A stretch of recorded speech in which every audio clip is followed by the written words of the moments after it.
मैं जब भी उसकी महब्बतों की सदाकतों की किताब लिखूं तो सबसे पहले उसे मोहम्मद कहूं, रिसालत माब लिखूं। Bismillahirrahmanirrahim. Assalamualaikum warahmatullahi wabarakatuh. Pemirsa MTA dimanapun Anda berada, senang bisa kembali berjumpa dalam program kita Ruhani Hazain. Di dalam program ini insya Allah ta'ala kita akan membahas karya-karya atau buku-buku dari Hadrat Masih Maud alaihissalam yang telah dikompilasi dalam kitab Ruhani Hazain. Dan untuk episode kali ini kita masih melanjutkan pembahasan buku episode sebelumnya, yakni buku keempat dalam Ruhani Hazain, jilid ke-18 berjudul Al-Huda wa Tafsiratu Liman Yaro, artinya petunjuk dan penjelasan bagi yang melihat atau menyaksikan atau memperhatikan. Saya Hafizur Rahman, di studio telah hadir narasumber kita seperti biasa, yakni Bapak Maulana Arif Rahman Hakim Syahid. Mari kita sapa beliau terlebih dahulu dan kita mulai pembahasan mengenai buku ini. Baik, Assalamualaikum Bapak. Waalaikumsalam warahmatullahi. Sehat Bapak hari ini? Alhamdulillah sehat. Alhamdulillah selalu sehat ya Pak ya. Senyumnya luar biasa. Pasti. Baik, ini adalah episode selanjutnya pembahasan buku yang sama, yakni Al-Huda wa Tafsiratu Liman Yaro. Untuk kali ini apa hal-hal yang akan kita bahas Bapak? Bismillahirrahmanirrahim. Untuk kali ini memang setelah latar belakang yang kemarin ada beberapa pembahasan yang akan kita bahas yang tentunya merupakan penjelasan dari Hadrat Masih Maud alaihissalam dalam buku ini, buku Al-Huda wa Tafsiratul Liman Yaro ini. Ada beberapa pembahasan di sini memang sangat banyak ya, tapi nanti kita bisa filter. Yang pertama adalah memang beliau pada di awal-awal buku ini beliau menjelaskan bagaimana beliau mengagung-agungkan Rasulullah SAW, di mana di sana beliau menyampaikannya secara umum yang seperti dalam buku-buku beliau yang lain lah. Di sana memang beliau menjelaskan tentang keagungan Rasulullah SAW. Kemudian beliau menjelaskan berkenaan dengan bagaimana kondisi umat Islam pada zaman itu ya. Selanjutnya beliau juga menjelaskan berkenaan dengan kondisi raja-raja pada zaman itu. Setelah itu ada kondisi para ulama, ada kondisi surat kabar. Beliau sampai menjelaskan berkenaan dengan itu dalam buku ini. Terus kondisi berkenaan dengan para filsuf atau ahli fikir. Terus ada juga kondisi para pemimpin-pemimpin religius atau pengikut agama yang lain. Dan mungkin banyaklah yang akan kita bahas nantinya. Ada sekitar ya 10 pembahasan yang mungkin nanti akan kita bahas. Dan yang terakhir dalam buku ini juga beliau membuat suatu reka ulang atau menyusun peta ulang dari perjalanan Nabi SAW sampai beliau dikuburkan. Kurang lebih buku ini mengandung segala hal yang tadi Bapak sampaikan Pak ya. Iya. Tapi mungkin mengingat waktu kita akan mengambil beberapa bagian awal untuk kita bahas dalam episode kali ini ya Pak ya. Kemungkinan kita tadi Bapak sampaikan ada mengenai pembahasan mengenai keagungan Hadrat Rasulullah SAW, kemudian kondisi umat Islam pada saat tersebut, kemudian bagaimana kondisi raja-raja Islam dan kondisi para ulama Islam pada waktu itu. Mungkin sampai sini saja kita akan membahas dalam episode kali ini ya Pak ya. Kita akan sisakan pembahasan selanjutnya untuk episode selanjutnya.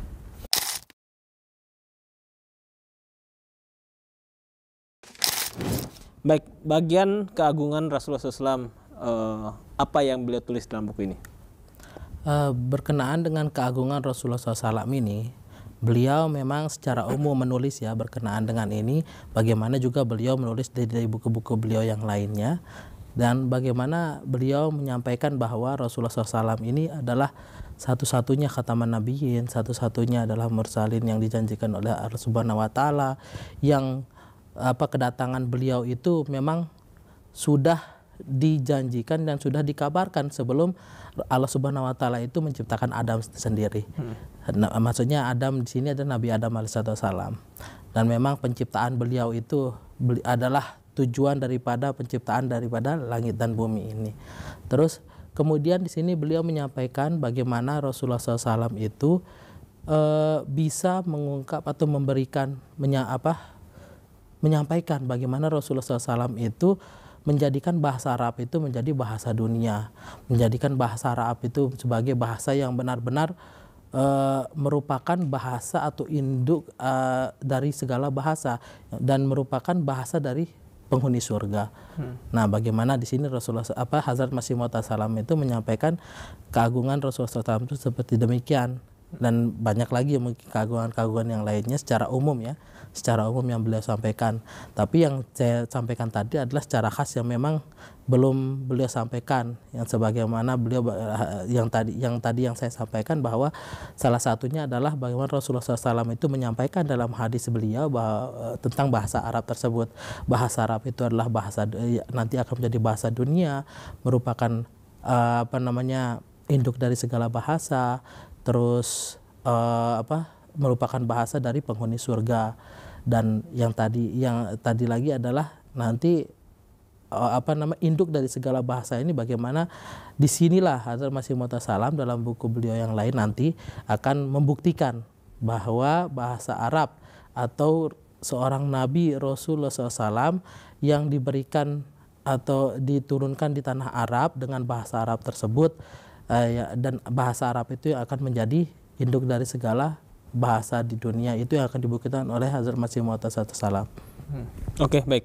Itu mengenai apa yang beliau tulis mengenai keagungan Hadrat Rasulullah SAW.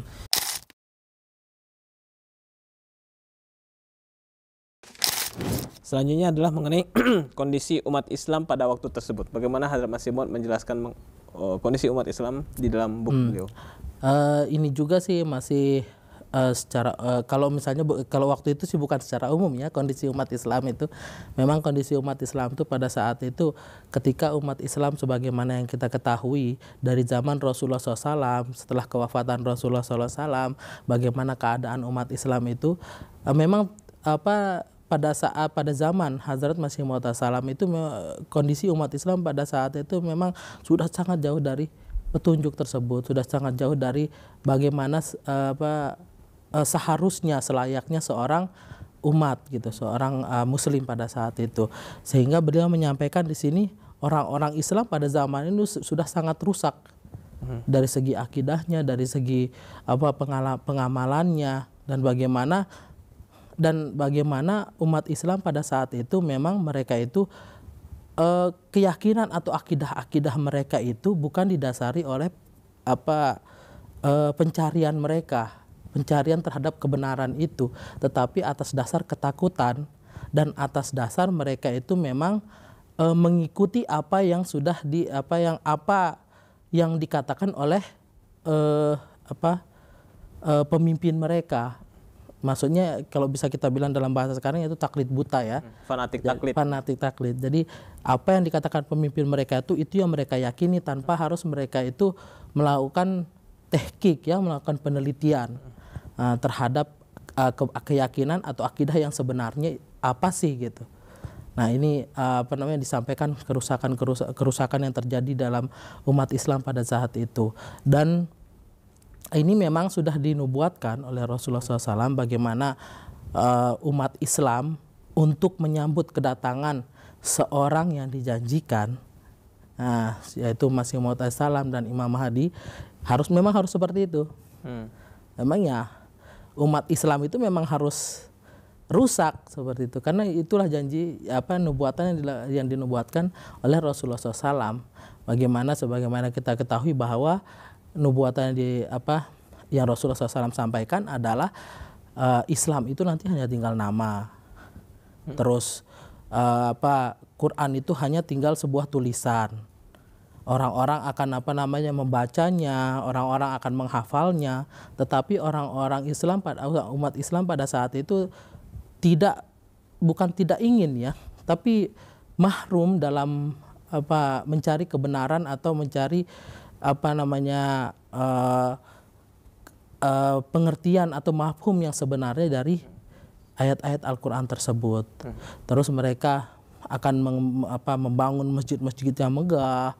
Terus tapi kurang dari petunjuk, mahrum dari petunjuk. Memang kita lihat sekarang ya, masjid-masjid itu sudah berdiri sangat megah. Pada saat Hazrat Masih Maud salam saja itu masjid sudah megah, sudah banyak yang megah. Salah satunya adalah masjid yang kita ketahui yang menjadi sejarah di sana di New Delhi, namanya itu adalah Jama Masjid.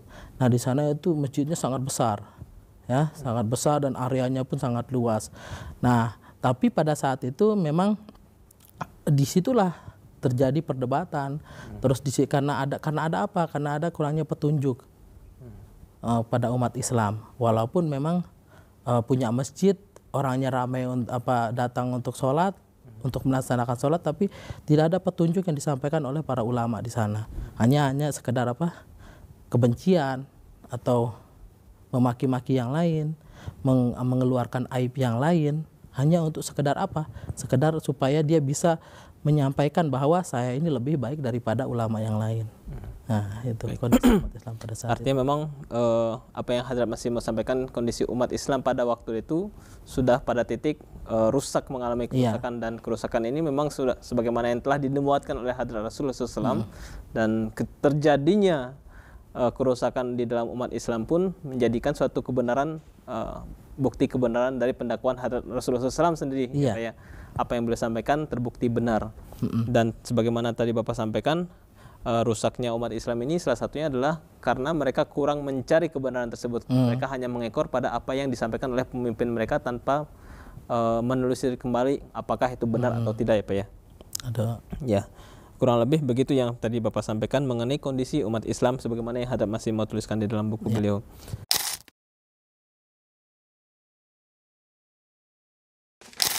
Selanjutnya adalah bagaimana kondisi raja-raja Islam. Bagaimana Hadrat Masih Maud menjelaskan tentang kondisi berkenaan raja-raja dengan kondisi raja-raja Islam pada zaman Hadrat Masih Maud salam. Dan memang kita ketahui ya, selain mungkin sangat belum terlalu meluas ya berkenaan dengan republik atau demokrasi sebenarnya, makanya pada saat itu kerajaan-kerajaan Islam masih sangat banyak. Dan bagaimana beliau itu menyampaikan bahwa di sini orang-orang itu jangan sampai mengira, jangan sampai menganggap bahwa sebagaimana yang dijelaskan oleh ulama-ulama mereka bahwa raja-raja Islam ini justru adalah para khalifah. Nah, karena di sini itu beliau menyampaikan bahwa di sini yang disampaikan oleh beliau berkenaan dengan raja-raja Islam bahwa banyak sekali masih orang-orang Islam pada saat itu menganggap bahwa sultan-sultan, raja-raja pada saat itu adalah sebagaimana yang disampaikan oleh Rasulullah SAW dan dalam nubuatan beliau itu mereka itu adalah khalifah, khalifah di muka bumi ini. Karena mengapa mereka ditunjuk sebagai khalifah ya karena coba aja kita lihat dia sudah anggapan mereka ya. Mereka itu dipilih sebagai raja, mereka itu menjadi raja itu udah takdir Allah Ta'ala. Nah otomatis kalau sudah takdir Allah Ta'ala dan mereka telah memeluk agama Islam ya kita harus menganggapnya adalah khalifah. Itu juga yang disampaikan oleh para ulama pada saat itu. Nah terus itu yang disampaikan oleh Hazrat Masih Maud salam. Dan yang kedua bagaimana para ulama raja-raja Islam pada saat itu mereka itu jauh dari yang namanya akidah-akidah atau syariat Islam. Justru itu yang disampaikan oleh Hazrat Masih Maud salam. Nah, mereka itu bukan mendekati atau mengajak orang-orang ke arah kebaikan, ke arah pergaulan-pergaulan atau perbuatan-perbuatan yang sesuai dengan syariat, yang sesuai dengan syariat tentunya karena ini agama Islam. Dan akidah memang udah otomatis ya, akidah menyembah Tuhan yang esa, menyembah Allah Ta'ala. Tetapi justru yang disampaikan oleh raja-raja Islam pada saat itu adalah bagaimana mereka itu menampilkan kalau mereka itu lebih condong kepada mencari kebutuhan duniawi. Jadi fitrat mereka itu justru ke arah keduniawian, mencari harta. Bagaimana itu, sebagaimana yang kita ketahui ya dari sejarah-sejarah, justru raja-raja Islam pada saat itu ya selain mencari harta, terus mempunyai banyak istri. Nah, itu yang dia mencari wanita-wanita lah untuk dijadikan istri atau selir. Nah, pada saat itu, sehingga apa yang disampaikan oleh Masih Maud Salam, sehingga kita bisa melihat bahwa apa yang mereka dapatkan adalah kekalahan demi kekalahan. Nah, jadi dari sejarah-sejarah itu kita bisa melihat kekalahan demi kekalahan justru diterima atau menimpa raja-raja Islam pada saat itu, sehingga kerajaan-kerajaan Islam ya semakin berkurang. Ya, karena itu tadi mahrum, jauh dari petunjuk, jauh dari memang yang seharusnya yang mereka yang mereka lakukan, bahwa seorang raja Islam itu justru harus membawa umat atau membawa rakyatnya ke arah yang sesuai dengan akidah dan syariat. Ya, baik. Begitulah kondisi raja-raja Islam pada waktu itu ya Pak ya. Iya. Tadi Bapak sampaikan mengenai khalifah, sebutan khalifah ini seharusnya tidak dipandang sama seperti kita memanggil khalifah terhadap Khalifatul Rasyidin ya Pak ya. Mereka sebagai khalifah yakni pemimpin umat saja Pak ya. Pemimpin umat. Karena sebagaimana yang Hadrat Masih Maud sampaikan, mereka lebih condong terhadap keduniawian. Mungkin dengan istilah sekarang mereka lebih tergoda dengan harta, tahta dan wanita ya Pak ya. Iya, benar sekali. Harta mereka mencari kekayaan, kedudukan dan memperistri banyak wanita ya Pak ya. Iya. Dan oleh karena itulah kondisi Islam pada waktu itu semakin hari semakin mengalami kekalahan demi kekalahan terus terjadi dan menimpa Islam pada waktu itu ya Pak ya. Baik, itulah kondisi Islam, raja-raja Islam yang Hadrat Masih Maud sampaikan.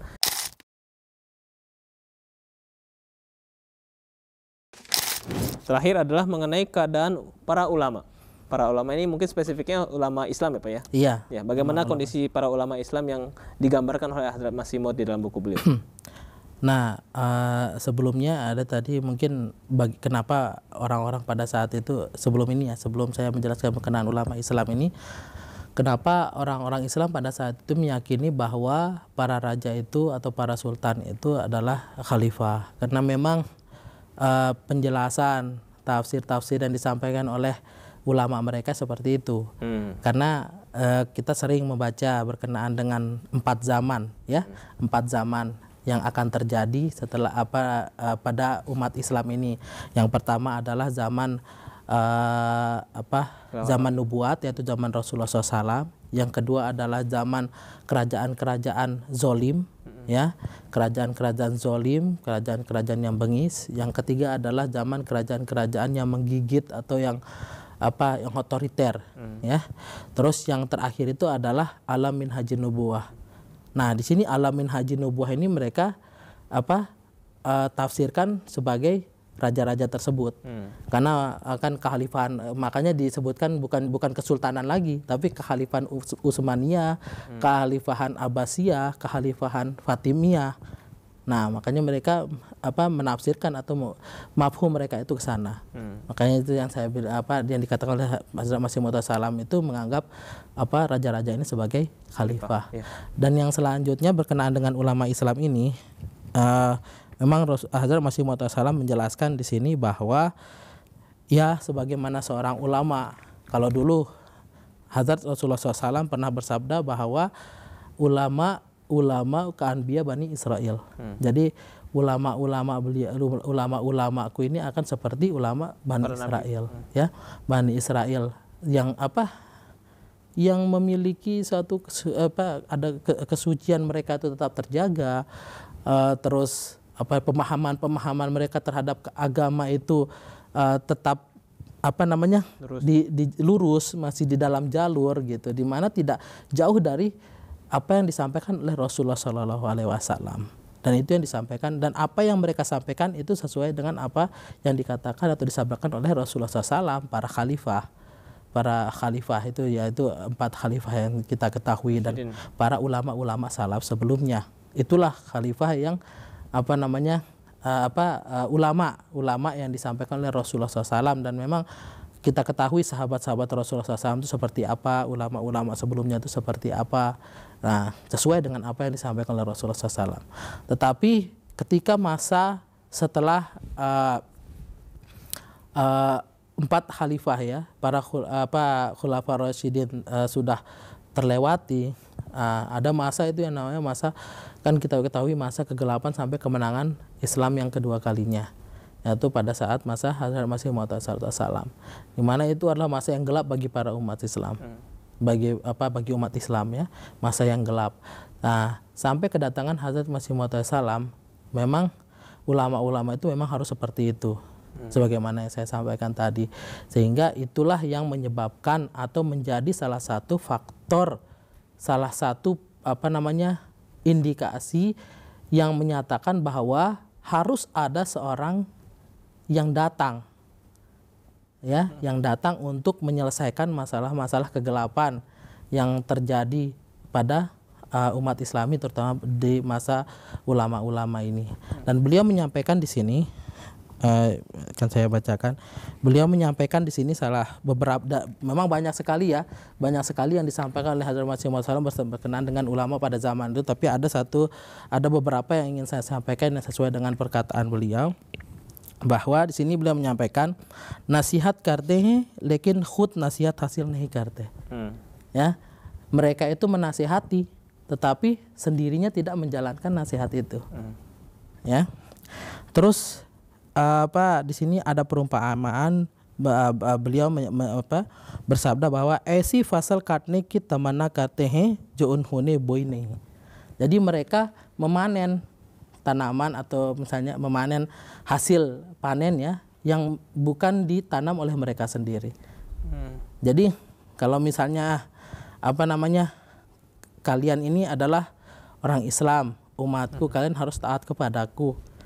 Jadi apa yang aku inginkan dari kalian harus kalian berikan, atau bisa dibilang semaunya sendirilah para ulama pada saat itu. Terus kemudian unkedil sak. Jadi hati mereka itu keras. Terus zabane fahash go or sine tarik hai.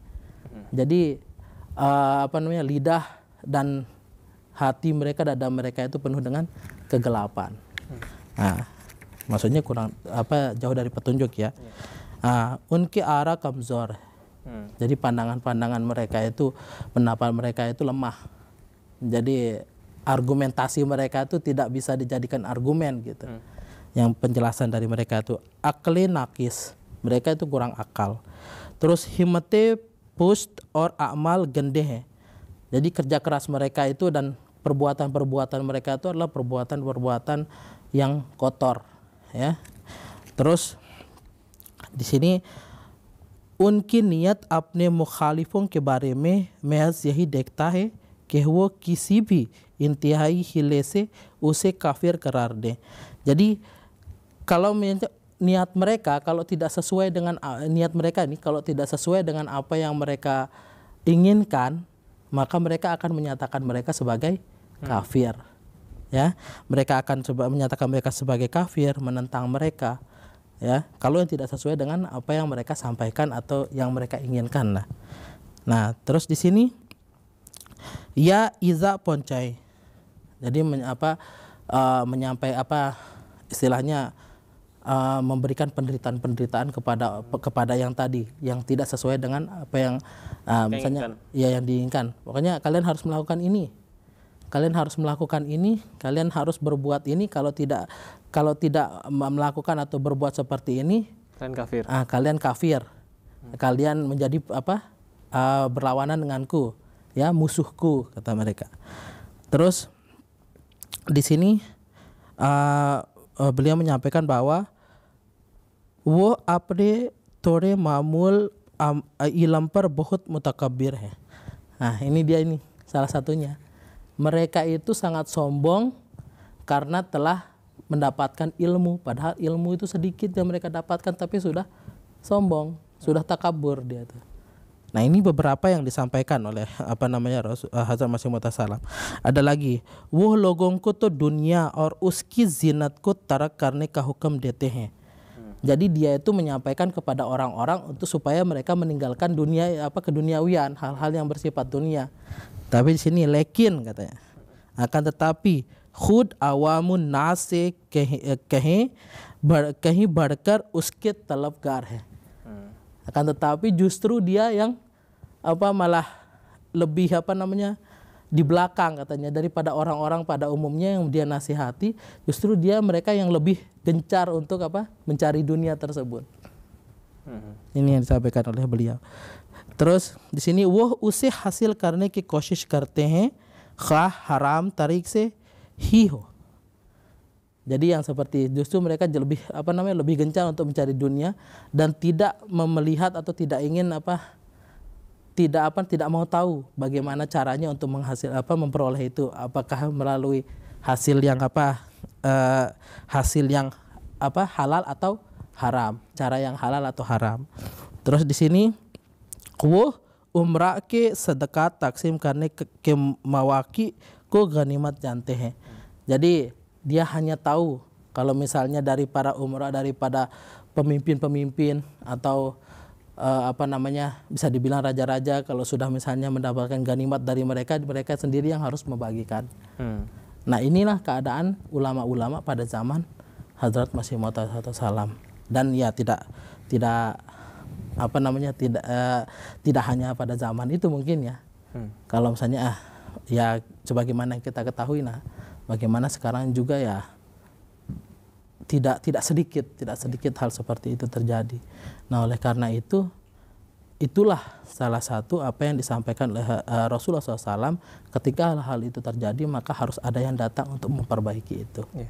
Nah, itulah kondisi orang-orang yang hendaknya membimbing umat manusia ini, tetapi malah mereka sendiri yang meninggalkan umat manusia untuk kepentingan mereka sendiri. Iya. Ya, kurang lebih begitu ya Pak ya. Sangat jelas sekali apa yang beliau sampaikan di sini, bagaimana kondisi buruknya atau masa kegelapan para ulama ini memang harus terjadi karena memang sabda Hadrat Rasulullah SAW demikian adanya, dan ini lagi-lagi menjadi bukti kebenaran dari Hadrat Rasulullah SAW itu sendiri.